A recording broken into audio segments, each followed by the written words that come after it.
আমরা মনে করছি সরকার ও অন্যান্য রাজনৈতিক দলগুলো আওয়ামী লীগের ব্যাপারে, আওয়ামী লীগকে ভোটে আসার ব্যাপারে অথবা আওয়ামী লীগকে নিষিদ্ধ না করার ব্যাপারে তারা সম্মতি দিয়েছেন।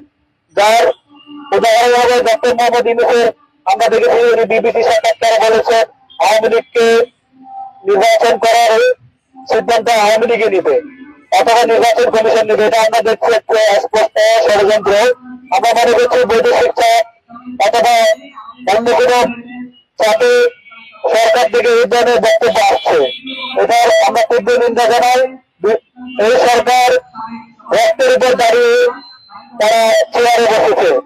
পনেরো বছর থেকে শুরু করে প্রত্যেকটা উপদেষ্টা কেউ ইলেক্টেড নয়, তারা সিলেক্টেড এবং সেটা একমাত্র রক্তের উপর দাঁড়িয়ে তারা আজকে উপদেষ্টা হয়েছেন, তারা আজকে সরকারি বসে দেশ চালাচ্ছেন। তারা যদি এখন বলে আওয়ামী লীগ নিষিদ্ধের ব্যাপার আমরা দেখতে পাবো না, তাহলে আমরা মনে করছি এটা জেলার সাথে বেইমানি। এই আওয়ামী লীগ আমাদেরকে গণহত্যা চালিয়েছে, আমাদের 4 বছরের ছোট শিশু থেকে রিক্সা চালক থেকে শুরু করে সর্বস্তরের মানুষকে তারা হত্যা করে ভারতে পালিয়ে গিয়েছে। 5 তারিখে আওয়ামী লীগ থাকবে কি থাকবে না, আওয়ামী লীগের ব্যাপারটা জনগণ রায় দিয়ে দিয়েছে। আমরা মনে করছি রাজনৈতিক দলগুলো এবং সরকার মিলে একটা শেষ করছে, ষড়যন্ত্র করছে, দেশকে আরেকটি গণহত্যার দিকে ধাবিত করছে। আমরা আমাদের এই লড়াই, এই সংগ্রাম আওয়ামী লীগ নিষিদ্ধ না হয়ে চালিয়ে যাবো।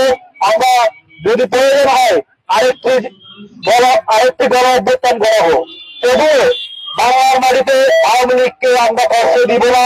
আওয়ামী লীগ নামে কোনো সংগঠন বাংলাদেশের মাটিতে থাকতে পারবে না। এটাই ছাত্র জনতার সুস্পষ্ট বক্তব্য।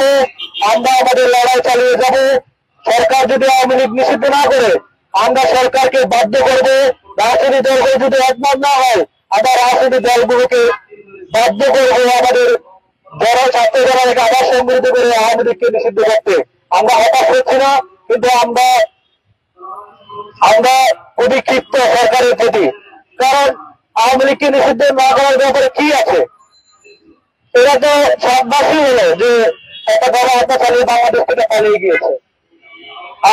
আমরা রক্তের উপর দাঁড়িয়ে কিভাবে আপনারা বলেন যে আওয়ামী লীগ ইলেকশন করবে কি করবে না, সেটা আওয়ামী লীগের ব্যাপার।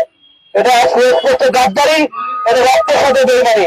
আপনারা যদি বলেন আমরা প্রচার বিল করতেছি, আমরা বৈদেশিক চাপ আছে আমাদেরকে বলুন, জনগণ ছাত্র জনতার সামনে আপনি বলুন আমাদের এই দেশ